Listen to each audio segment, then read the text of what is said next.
Hey, Jacob, what's it called when an angler tries to catch some dolphins? Uh, I don't know. What? A podcast. Oh, no. Welcome to the Voyage podcast, a show that traverses the oceans of myth and legend through the lens of Catholic theology and philosophy.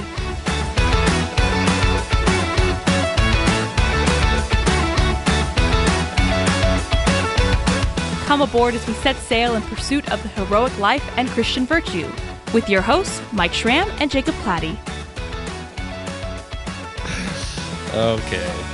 All right. Well, that'll be the shortest. That'll be the shortest cold open in history, right there. So, welcome everybody to this episode of the good humor, always real efficient.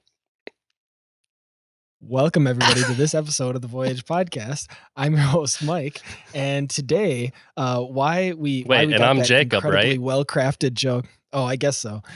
I tell you what, Mike thinks he's the big shot.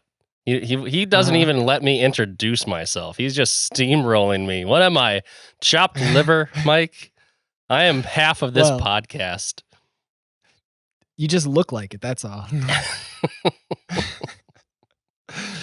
So this is almost, doesn't this kind of feel like a season 2 like kind of vibe? We really didn't podcast for like 3 months, give or take, like an American Myth episode. Well, okay, is this officially season 2? The way that we release them, it's continuous, so nobody really needs to know that we've taken that we haven't recorded in a little while. It was more sporadic over the summer, but it was more than just one, but I'm calling it season 2. Welcome back to season 2, everyone.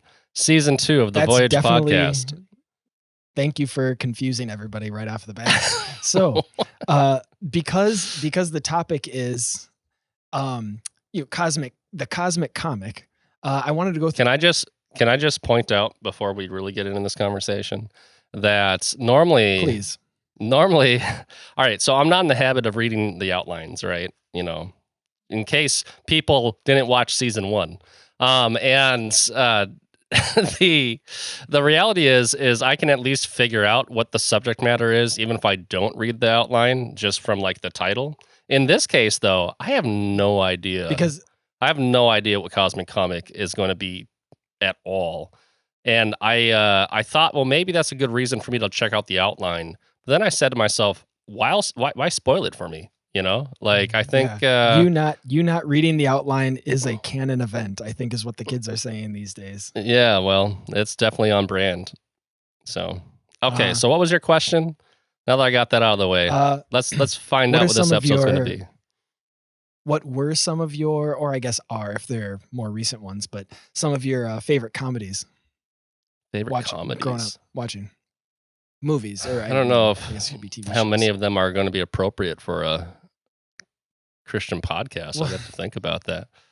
Obviously, I grew up, and I wasn't always like the shining exemplar of moral, aptitude that I am right now. When I was younger, we don't have anybody under 18 listening to this podcast, so I don't think I think you'll be okay. I grew up watching things like Old School and Zoolander and early Adam Sandler stuff in the 90s, obviously. Okay. But I'd have to think about like what my favorite comedy is. I mean, if you really want to get into some of the things that like Young Frankenstein is a fantastic flick that transcends like quality defined by its category, but it happens to be a comedy. So, that's Jacob likes comedy films. He doesn't watch comedy movies. He watches comedy films. Is that what you're trying to? Okay. Yeah, that's, just to put my bona fides out there, Yeah. Definitely. I feel like whenever you put, when you pose these questions to me, I'm always like caught on the spot. It's like, man, I know there are some funny movies out there that I absolutely adore, but did you watch? I'll say as a kid, and you can put the disclaimer, oh, you're too young, fine. Tommy Boy. It was anything Chris Tommy Farley Boy was for sure, but Tommy absolutely Boy in there. Yeah. Is Joe Dirt. Yeah, is one of, but then a relatively more recent. It's probably over 10 years old now, or about 10 years. But the Jason Segel, Paul Rudd, I Love You Man. This is like after 40-year-old version. Yeah, I Love You Man. I just think, I mean, it's one of the, it's a buddy comedy. It's like a bro comedy, but yeah, in terms of, and maybe it was at a time where, male friendships are of course important, and it's kind of tapping into one of those things about the millennial male experience of not being able to keep close friends or make close friends or real friendships. So I think it's actually pretty profound as well, but also just hilarious. So, you get into, are you, oh, sorry. I've watched less stand-up than I have actual like film. So okay. You go ahead and take the stand-up. What I was about to say was that if you go into like TV and things like that, me and my wife have watched The Office like 3 times through, that just the early seasons especially are just outrageously funny and probably couldn't get made today. So they hold up for sure. Oh, they hold up so well. It cracks me up. So that's a really, really good one. In terms of Parks satire, I think too. Parks and Rec also, so 30 Rock is kind of in that same, they was kind of in the same 30 Rock was good. Of The Office. There was a golden age of TV comedy in like the 2000s. How I Met Your Mother, again, kind of not appropriate, but a very funny TV show. Well, and again, it just tapped into one of those, because that would have been like they're all what, maybe 5 years older than us, or well, maybe not 5 years older than you, but yeah, I'm pretty sure I was just kind of alive, like. So you're a contemporary. You're like, oh, these are my people. These are the shows I grew up watching in real time. Yeah. Well, I mean, so they were a little older than me. I mean, I think How I Met Your Mother came out in what, like 2002 or something like that. So I would have been in high school at the time. You can't believe that's when life comes at you fast, is when you're like, oh, that came out then, like that's that old. But yeah, no, that's definitely, and I mentioned Jason Segel for I Love You Man. He was definitely a big part of the how funny How I Met Your Mother was. But oh yeah, for sure, dude, for sure.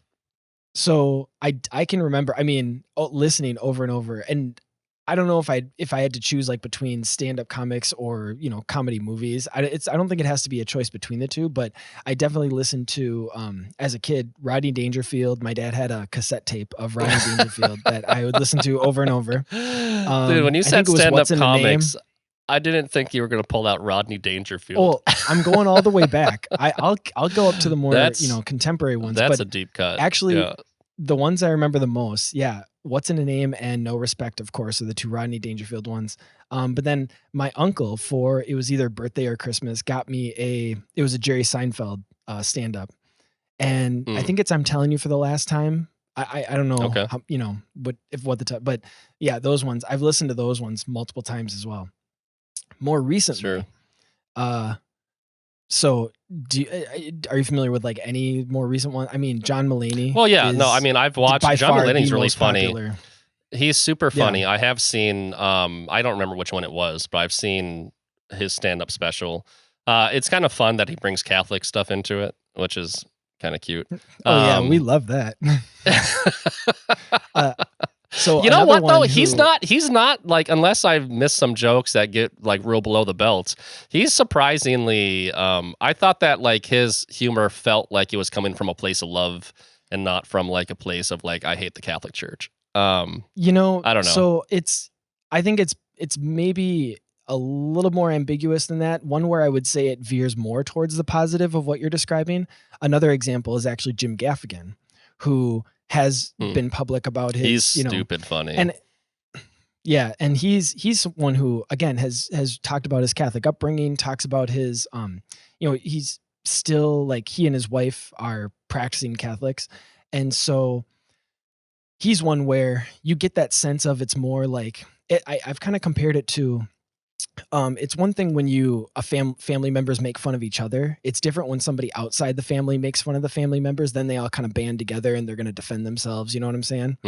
And you get that sense more. Yeah. And I think even with John Mulaney, you get a little bit of that sense of like, oh yeah, they were both raised Catholic. They're part of the family. When they make fun of it, it's a little bit different than when somebody outside or somebody who has been very publicly, what am I trying to say? Just antagonistic or whatever. Yeah, stuff like that. Yeah. So Louis C.K. So those are Louis C.K. is probably the funniest comedian today.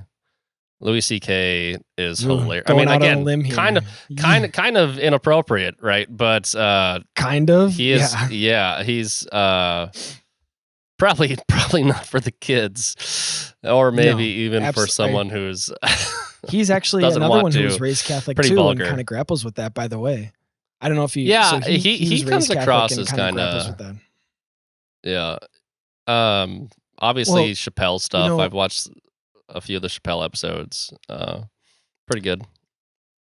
Well, and actually, so we can maybe get into this too a little bit because, so one of the things that the Catholic author Flannery O'Connor, she grew up in the South, which is, the Bible Belt, not necessarily known as being friendly to Catholics, but she referred to it as the Christ haunted South, where, and you'll have even people today who are very critical of, evangelical Protestantism or just the kind of Bible Belt mentality, where it's like you have this kind of lingering presence of God or Jesus or this kind of low church or the Bible, right? The Bible Belt. And it's always kind of there lingering and present, even though in many overt ways, right? So many can reject that, whether it's formal religion or Christianity or Jesus or whatever. And I see something similar when you look at a lot of these, and maybe I just notice it more with the Catholic comedians because, again, coming from that same tribe, but you have a sort of like church haunted or Christ haunted or Catholic haunted comedian, even amongst those who have formally rejected Catholicism or don't practice it anymore, or even will sometimes make fun of, different aspects of Catholicism. And so you see a similar sort of thing too. Everything in our society is reactionary in regards to Christianity, right? I'll be the first one to say that we're like a post-Christian reality, right? But that comes with a lot of caveats when you say post-Christian, because in some sense, it's still fundamentally building on the foundation of Christianity and still a reaction to Christianity, right? And that permeates everything, just absolutely everything, whether it's a deconstruction of Christianity, a revolt against Christianity, or a kind of like whatever uneasy truce with Christianity, right? There's all these types of different realities, from our architecture to our comedians to just our cultural conversation, right? I think that's kind of what you're keying in on there. Yeah, no, exactly. And actually, I've even heard not exactly what you were describing, but sometimes when you'll hear people who maybe will convert from some version of Protestant Christianity to Catholicism, is they'll look back and they'll see how so much of their Protestant Christianity was, what did you say? A reaction to, a reaction to. Yeah, thank you, reactionary to what Catholicism was already there, right? And I know I would say from both of our perspectives, reaction to historic Christianity or classical Christianity, sacramental Christianity. So, two other ones, they again, they'll talk about their Christian faith. Neither of them were brought up Catholic or Orthodox, but Pete Holmes talks a little bit about that too. And this wasn't even meant to be like, what are some Christian comics or Christian stand-ups? These just happen to be the ones who, I mean, they're all wildly popular. Sure. And I personally think are hilarious, but Pete Holmes is another one who he kind of talks about. He's very much more of that deconstruction of his evangelical Protestantism that he had. And then, I don't know if you ever seen any of he has some Netflix specials and, Amazon Prime, Nate Bargatze. He's another one that, oh man, I think the Netflix specials that he's done are better than the Amazon Prime ones, but you'll laugh pretty hard at those too. It's very I'll have to check it out. I did remember, like as the conversation wore on, something that's in my top 3 comedies of all time for sure. That would be Tropic Thunder. Tropic Thunder. Oh, a good satire. 2007. That is one of the funniest films. As far as I'm concerned, that's just one of the funniest films ever made. It is just stupid funny. It's got a hilarious cast, and everyone's just firing on all cylinders. Robert Downey Jr.'s character in that movie, again, probably couldn't get made today, but it's just stupid. It's come up recently for people talking about how it's problematic and stuff. You're kind of touching on something that I've been kind of turning over in my head quite a bit for probably the last couple of years. But you're touching on this idea. Some people will kind of roll their eyes about how Hollywood takes itself too seriously, right? In terms of how profound it is or how important it is. But on the flip side, Hollywood can actually be really, really good at making fun of itself too. And for that same, whether it's that Sure. same profundity the pompousness that it thinks it has. And it's really, really good at recognizing how bad Hollywood can be. And I was thinking of some recent examples. So Tropic Thunder is a really good satire of the kind of, film making of the film industry. There was a TV show on HBO called The Other Two, where it talks about two siblings of this famous person. So like the other two siblings, but it's basically a look at the fame industry, the Hollywood industry. BoJack Horseman is another example of that, where it's a huge satire on just what life in Hollywood as a star is. And then, the recent movie Babylon too, which isn't a comedy, but it's very much showing, it's a mirror to what 30s, 20s, or 30s and 40s Hollywood culture was. Sure. Well, It's the Brad Coen Pitt, brothers Margot made a Robbie, movie. that sort of thing. Yeah. Coen brothers made a movie a while Hail back. Caesar. Hail Caesar. That's Hail Caesar. a good kind of send up That's of another it. good one too. Yep. So anyway, like I said, it's an idea that, when you mentioned Tropic Thunder, it reminded me of this idea that, I think there's something to that actually. There's a prophetic element of it can still have that critical look at itself. Now, the thing that we would both recognize as Christians is that just having that criticism, just being able to see the problem or the flaw, doesn't necessarily mean you have an answer to it. And that's one of the profound things too, is Hollywood can be really, really good at seeing its own problems or its own flaws, but it has no way to grasp for an answer, Yeah, well, that's no doubt. This basic idea of the court jester, right? Like trying to satire as such is communally necessary, right? And it's a way to kind of like release tension, release pressure from what could erupt into like genuine resentment or anger at like hypocrisy, let's say, right?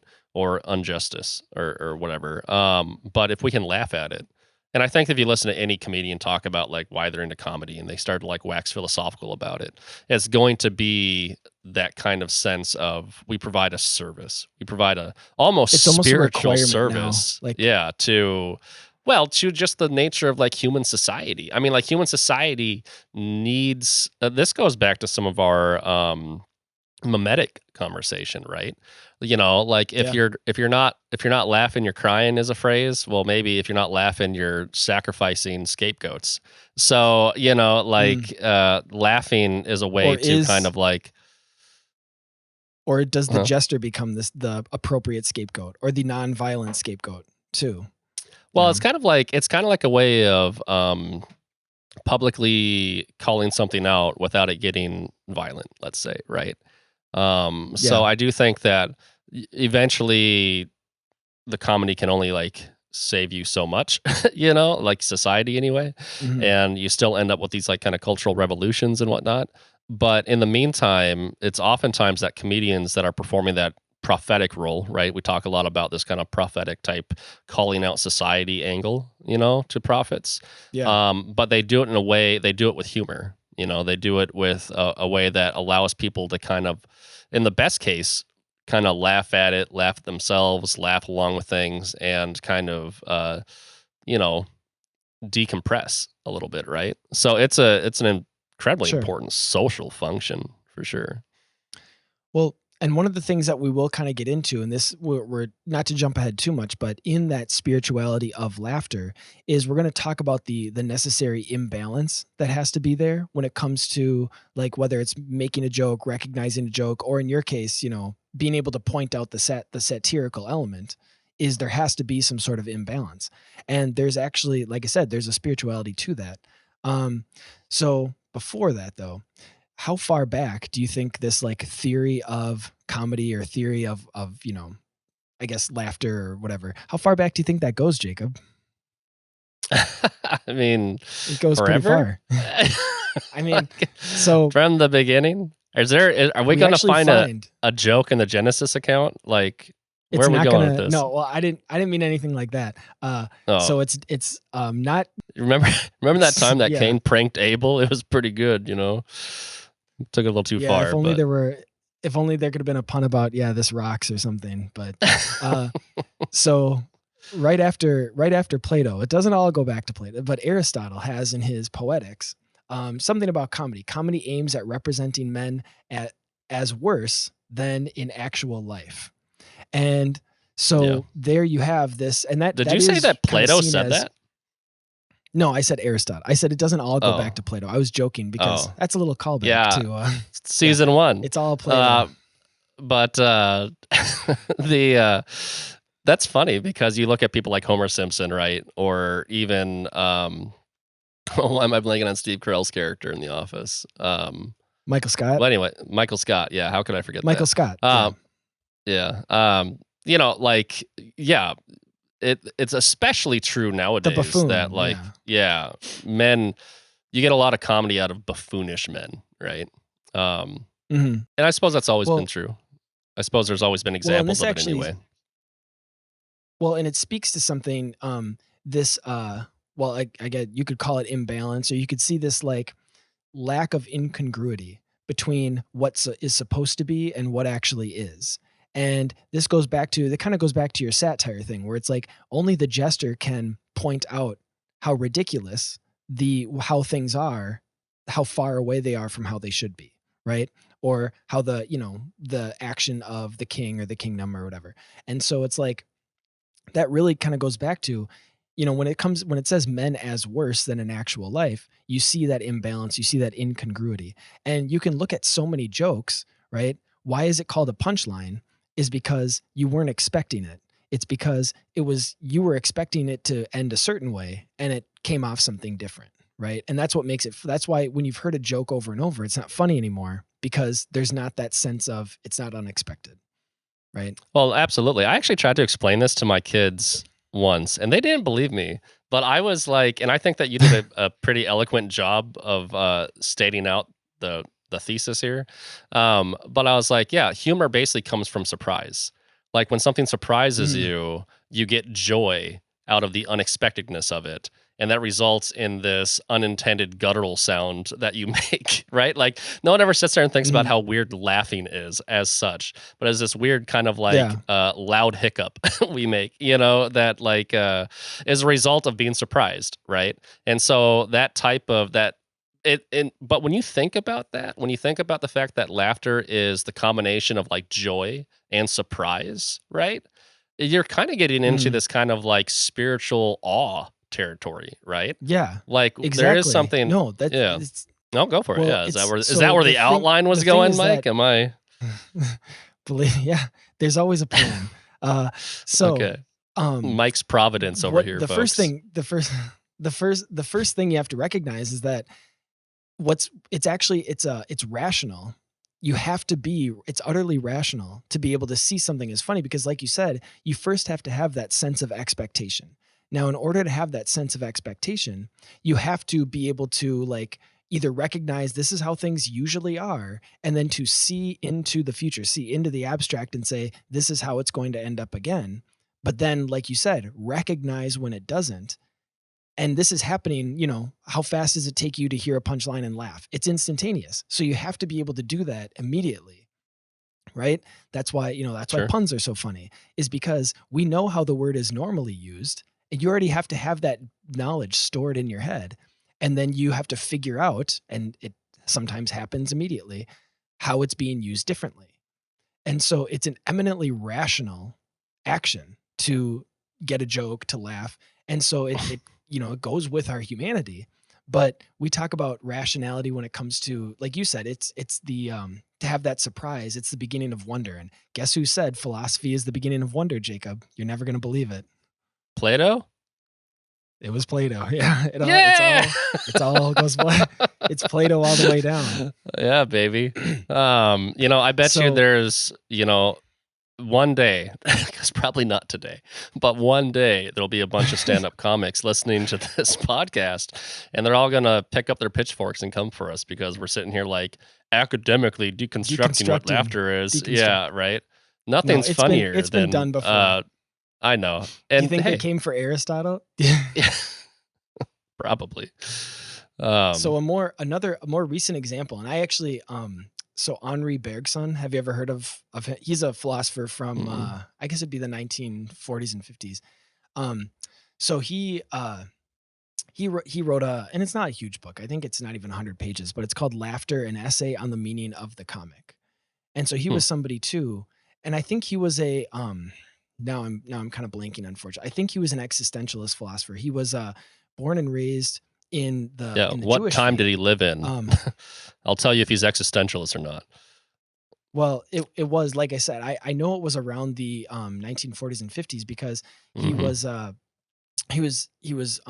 has Jewish upbringing, Jewish ethnicity, but he was actually very struck by, and he wasn't killed in the Holocaust, but he was struck by the experiences of his Did it leave an impression on him, Mike? Fellow Jewish people. Did the Holocaust leave an impression on him? Well, but one of the things that I just thought was kind of interesting about his bio is that he came very close to converting to Catholicism. So he was very much struck by in a lot of ways. But one of the things that he said he wanted to maintain his Jewish identity until his death is because he wanted to have that stronger sense of solidarity with the people who died in the Holocaust. And like I said, it's not just a kind of profound thinker, but has some interesting things to say. And like you said, people don't think of, well, what's the philosophy of laughter? What's the philosophy of jokes? And yet, as we can already kind of recognize, it is such a philosophical action, whether, like you said, it's connection with wonder and awe or surprise. And like I said, it's got this rational basis. It's a necessary rational basis. Well, and here's the other thing, because we do laugh at jokes that we've heard before, right? But here it's not the same experience, obviously. You have that kind of, whatever you want to call it, that sudden surprise that gives way to like the greatest sense of laughter, let's say, when you first hear a joke. But jokes that we keep going back to, that keep making us laugh, I think what you've done is you've transitioned into a kind of familiarity that renders that approach is kind of like love, frankly. Now, this might sound all like, unnecessarily profound or something like that. But when you think, I've seen, for example, I said Tropic Thunder is hilarious, right? And even though I know exactly what to expect now, and I know what jokes I'm going to find the funniest, and I can anticipate all these things, but I will still find those jokes the funniest. I will still laugh out loud a lot of the time, even if it's not as uproarious as it once was or first was or whatever you want to say, because there is a kind of, it's probably rooted in like nostalgia. It's probably rooted in being able to relive the first time you had that sense of surprise, right? But then also it's a sense of like, how do you want to say this? Like coming home to something that you find enjoyable, right? And so that's why I say there's almost a sense of. I thought you were going to say you're entering into the mystery. Well, honestly, there you go. Hey, I love that angle. That's a great angle. Because you're revisiting, your. Come on, Orthodox guy. Let's let's make this liturgical. Let's make it spiritual. Well, we're known for our comedy, Mike. There's a tradition in the Orthodox Church that Jesus never laughed. I'll leave that. Really? I'll leave that for people to ponder. It certainly to a modern ear doesn't sound very cool, right? We don't like the idea of Jesus, not laughing, right? And I think some people get straight up offended at the idea, like I can't even imagine, right? And for the record, that's not my personal favorite suggestion.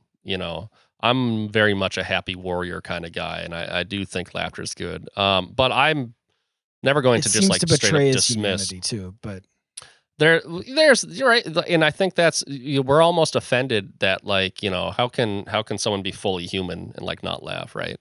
At the end of the day, I don't even remember like where that tradition comes from. And so I can't really defend it very well, outside of the fact that I think that it speaks to the kind of like the piece of Christ, right? I don't think it's meant to imply that Christ was dour. I think it's meant to imply that Christ was unperturbed, that he was not pushed by his passions. Or that he was perfectly trivial at, either. Yeah, he wasn't. Because sometimes people equate laughter with trivialities, which I don't think is entirely, correct or fair either. But again, if you're coming at it from that assumption, then you can look at laughter. You can take it too far, just like any passion, right? Any passion can go too far. And if you live in a world in which nothing is taken seriously, or if your worldview or the way you behave in life takes nothing seriously, that's deeply disordered, frankly, right? Holiness and sanctity tends to almost be on the opposite of frivolity, right? I think that we need both in our lives, right? But you see where people are coming from when they kind of like side-eye too much jokiness or whatever. But that's all the more reason to have a conversation about like the proper place of laughter and its relationship to joy and joy's relationship to worship, right? And so, and even what you're kind of touching on is what you're kind of describing is when even something like humor is not subject to charity, right? So you can imagine, like, even let's just take the comedian who's always on, right? The person who just can't recognize when the social situation calls for, whether it's seriousness or solemnness or sincerity, but they have to keep making a joke out of everything. Well, that's where the laughter or the irony has not been subjected to charity, right? Because charity called for me to be sincere. Charity called for me to be solemn. And yet I still have to, do a little bit, make a little joke. And so that's where it's a balance, right? Well, you can almost, when it comes to human actions. What you just said brings to mind how comedy has changed in the last like 60 to 80 years, right? In good ways and bad ways. This is actually not me about to say that comedy is worse than it used to be or vice versa or nothing like that. My beloved aunt, who is a pillar of Christian charity and spirituality and a huge role model for me. She grew up in the boondocks of Pennsylvania, like Pennsylvania Dutch family. They had like an outhouse like when she was like a little girl and things like that. Very traditional conservative Protestant person though, right? I remember trying to sit there and like I found out that she had never watched America's Funniest Home Videos before. And I was like, It blew my mind. It's, every Sunday, that was like a tradition when I was a little kid. We'd watch America's Funniest Home Videos, But it's like, you've never seen this before. This is so funny. You are going to think this is so humorous. I must have been like 12 at the time. And I remember like finding a way to watch it with her. And I sat down and of course it's all just people getting hit in the, junk with baseballs and things like that, or like falling off of sleds or whatever, just people getting hurt all the time, basically. Yeah. And I'll never forget looking at my aunt. My aunt's response was abject horror. She was shocked and appalled and just like, is she okay? Is he okay? Oh no. It was like she was watching a Saw film or something like that. And I'm sitting here trying to laugh at it. I'm sitting here trying to like, and she's just like super horrified. Auntie, and I'm immediately, yeah. And you can just picture me on the couch being like, okay. And then all of a sudden now I can't unsee the fact that this person just like broke his arm probably, or like, oh no, that tree almost killed that person. Like she completely sucked all the humor out of it. And it was just this like unending like episodes of people getting like mangled and seriously harmed. And I was like, I'm a monster. We're monsters, I guess, Jacob. You want to know what the next the next bullet point on the outline was? Actually, the next theory. Okay, so there was this even more recent than Henri Bergson was Peter McGraw and Joel Werner, who one of them is a college professor, the other one's a journalist, but they went and they traveled around the country and they studied the, whether it was different stand-ups or history of different comics or things like that. But they wrote this book called The Humor Code. And it was basically with this idea of what makes things funny. And I can't remember if it was McGraw or Warner, which of the two, but they had this, they came up with this theory called the benign violation code. And that's, you're Okay. actually kind of describing what happens when the Venn diagram of the benign and the violation, when one of them, when it veers closer too much towards one side or the other. Because what you were just talking about, you watching it as a kid, it was right in the middle, right in the sweet spot of comedy where it was benign because you weren't worried about the people getting hurt. Yeah. But it was still the violation, right? Oh, the ball shouldn't go there, or the guy shouldn't have been standing there, or The whatever the ball case is. shouldn't go there. And yeah, That's not where the ball or belongs. that's not how. Yeah, Yeah, right. So, Sure.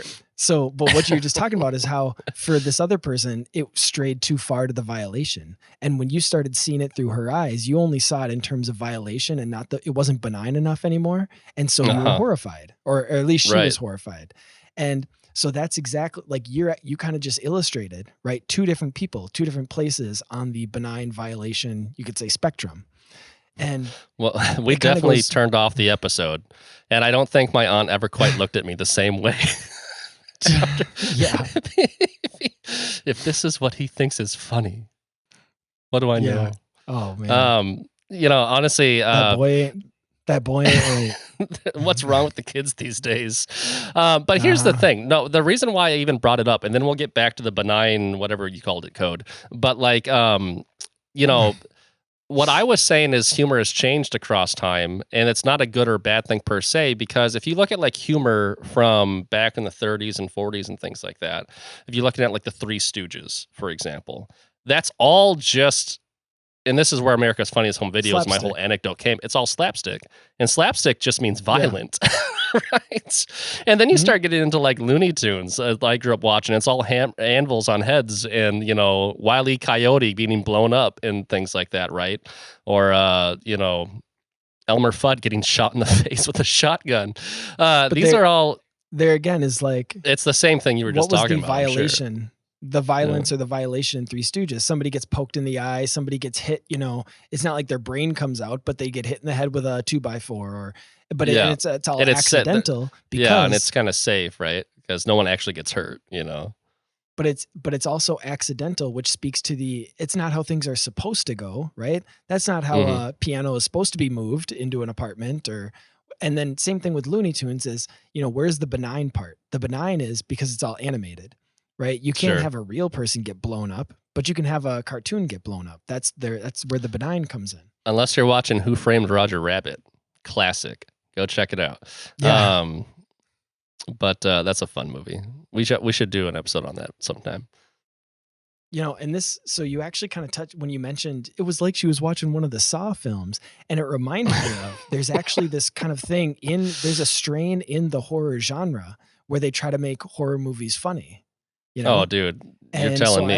It's kind of interesting. Well, no, I wasn't saying it to you like you didn't know. I was just kind of like, no, there's really good examples of this, though. Super fun examples of this. I mean, quote unquote fun, right?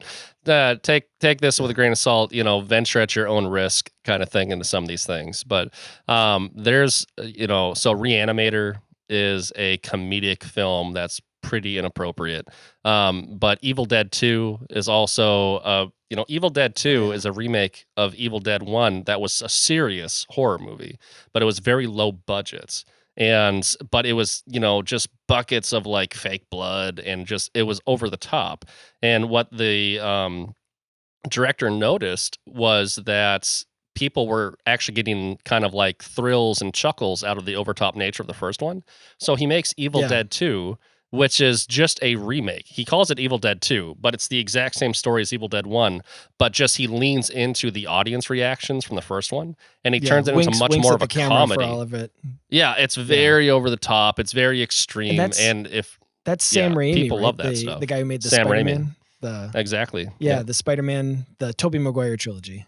Mm-hmm. And then eventually you get to one of the greatest horror comedies of all time is Cabin in the Woods. Cabin in the Woods is a deconstruction of the horror genre as such.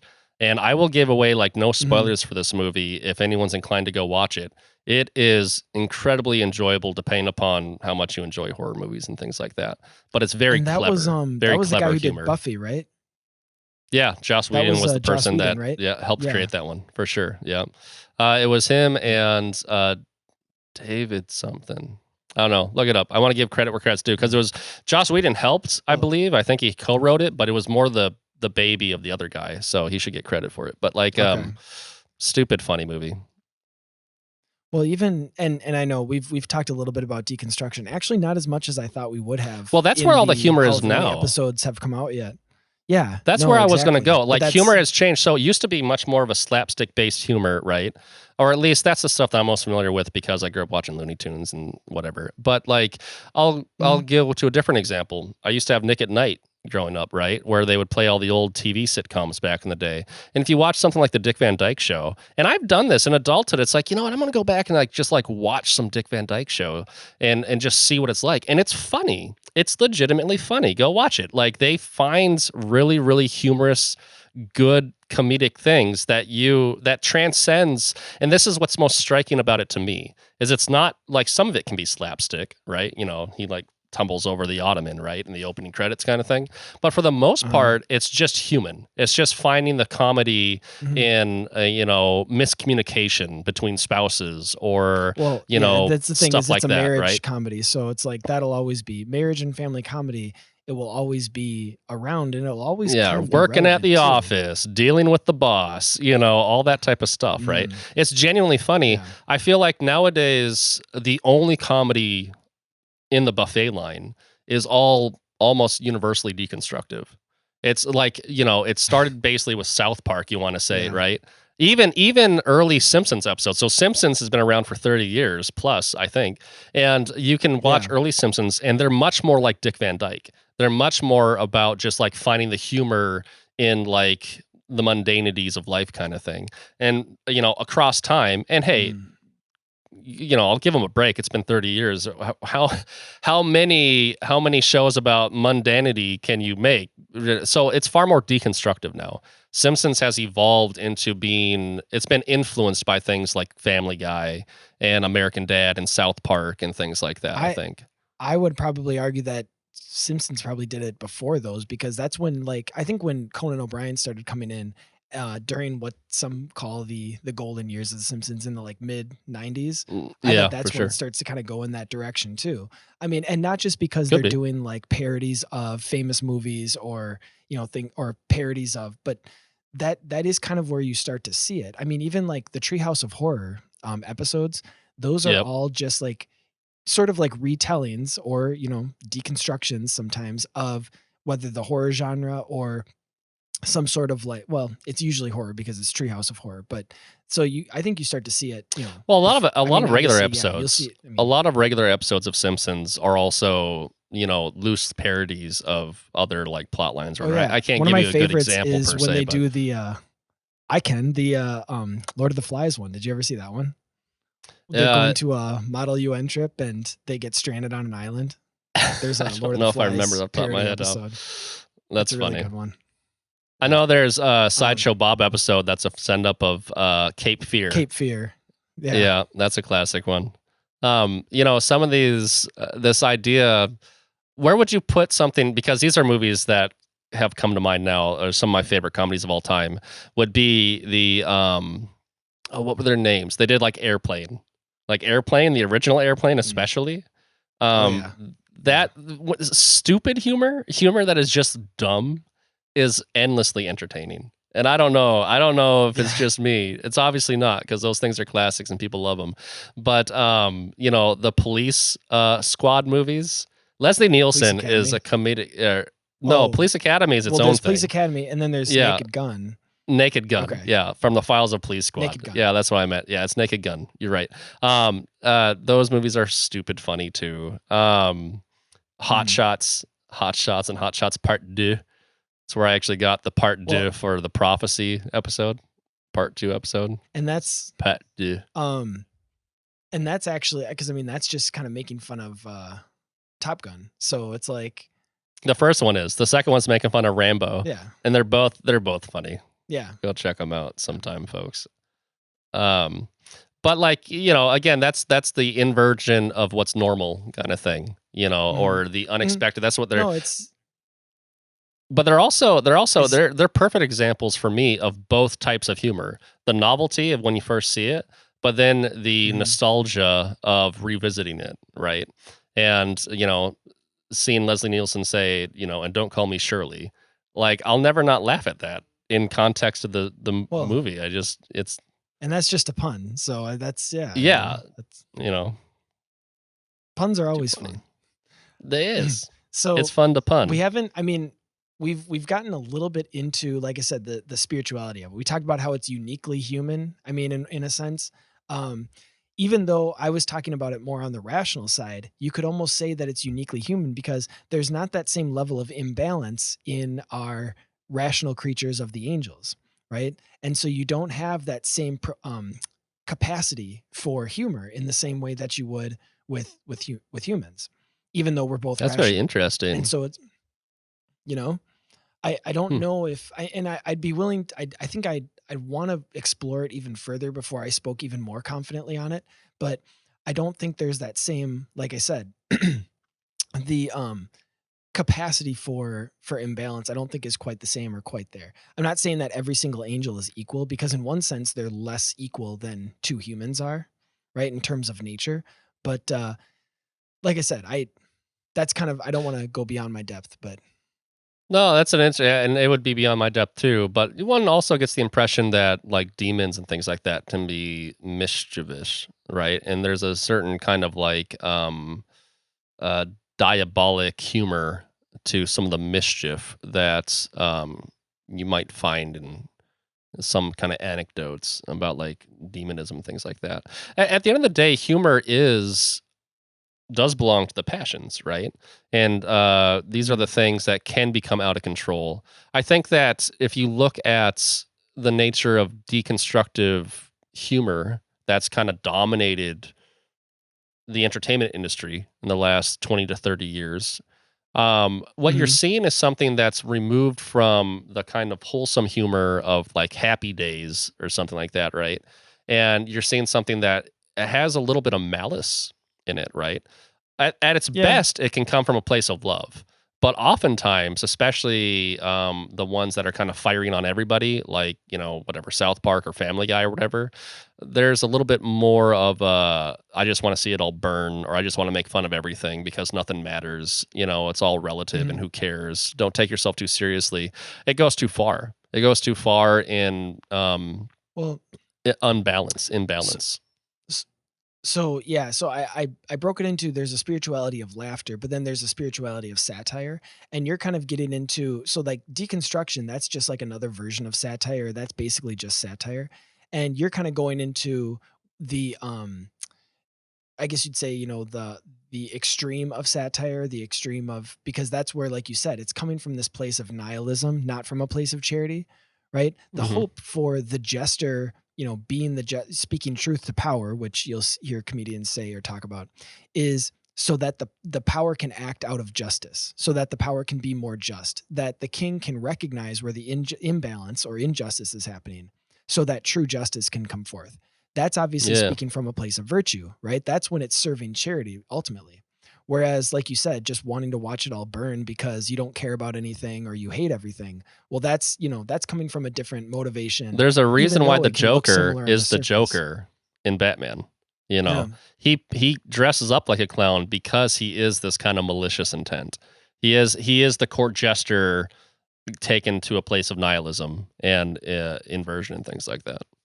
You know, Well, and wasn't his whole thing was, yeah, like it was showing that mirror back on, he wasn't just presenting a mirror to Batman in terms of where Batman's weak points were, but he was also showing a mirror to the, class of criminals in Gotham, right? That's why Gotham needed a better class of criminal. Isn't yeah, that the in the line? Dark Knight So trilogy, like, and specifically, yeah, yeah, so like it was doing that same service, even though, like you said, from a different motivation, um, as opposed to, wanting to actually see virtue come forth. right.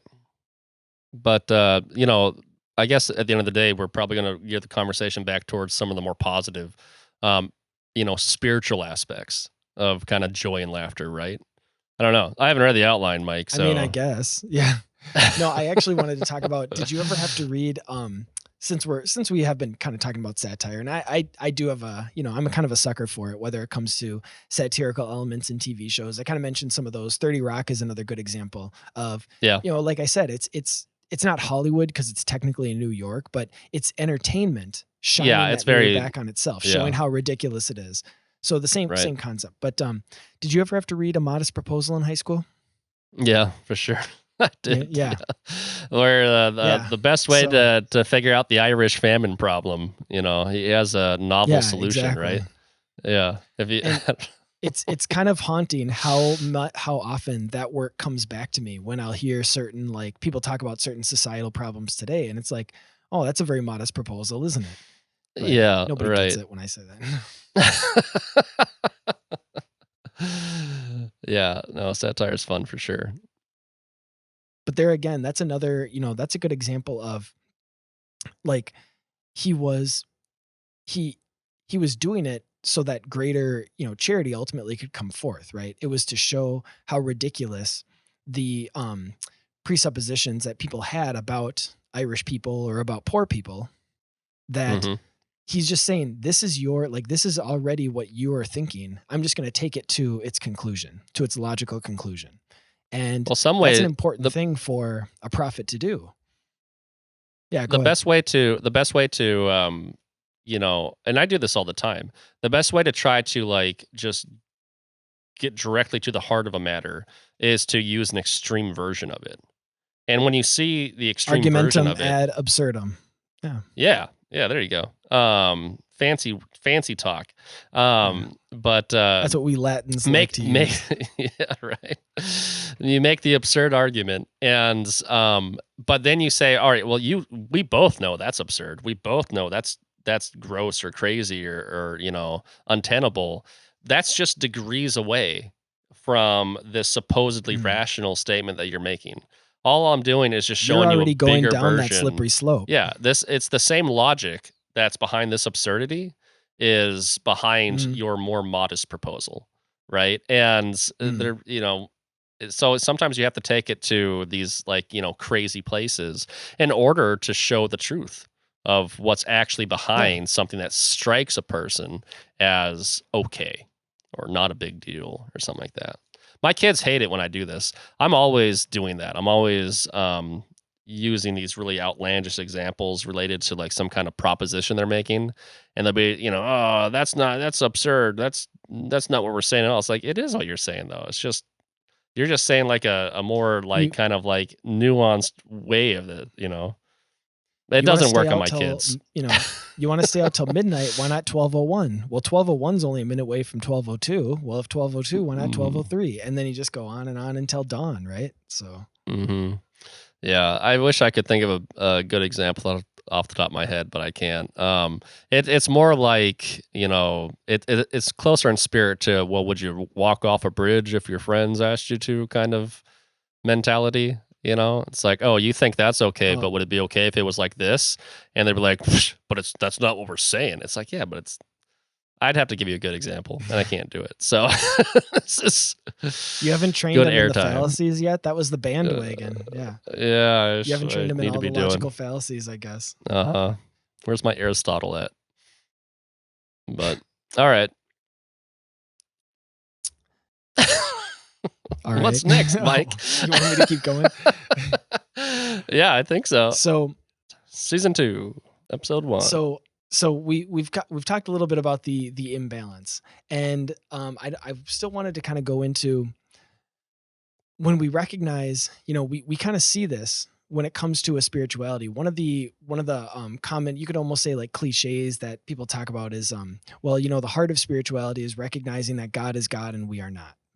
And what we're actually recognizing is there's an imbalance there, and it's an important one. And we take it for granted, right? We want to be all pious about it, but it's that same imbalance when we make jokes in general. And so there's, at the heart of it, there is that sort of like seed for humor. And I don't know if you've heard this before. I think it actually is in The Imitation of Christ by Thomas Kempis. But if you want to make God laugh, make a plan or tell him your plans or something like that. It's kind of become sort of a cheesy line. It's sort of a corny line when it comes, but the idea is, I dig it. Right? it's us forgetting who we are and forgetting who God is, right? It's not recognizing that imbalance. And what does it do? It makes God laugh because God sees the imbalance better than we do. And so you can kind of see how at the heart of this, philosophy of humor or whatever, is there is, again, this imbalance of how things are and how we expect them to be. And that's where the joke is. Sure. And it kind of reminds me of, there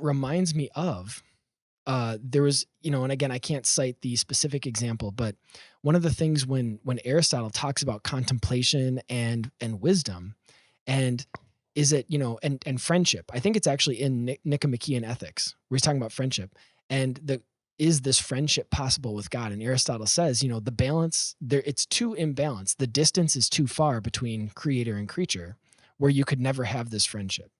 And Aquinas, makes that a big point, right? Because obviously Aristotle's coming from a pre-Christian natural theology, pre-incarnation. Whereas, whereas Aquinas is coming at it from, well, that was, now we actually have that leveling out, not because we got up to God's level, but because God stooped down to our level in, the incarnation in Jesus, right? And so that's where, and it's funny, you brought up when you're talking about the whole question of, did Jesus laugh? And I said, it seems like you're denying it almost seems, because again, what were some of the early heresies about? Kind of inhuman, it was denying right? It was either denying the divinity of Jesus or the humanity of Jesus. And you had to kind of square those two things, square that imbalance. Right. Yeah. And I mean, I don't want to come across that I have a strong criticism of that tradition. I can't defend it well enough, and I don't know enough about it. I don't even remember who said it, right? But I know that it was coming from people that are respectable, right? So this is my caveat. Mm-hmm. This is my little asterisk. It's like, don't hate me.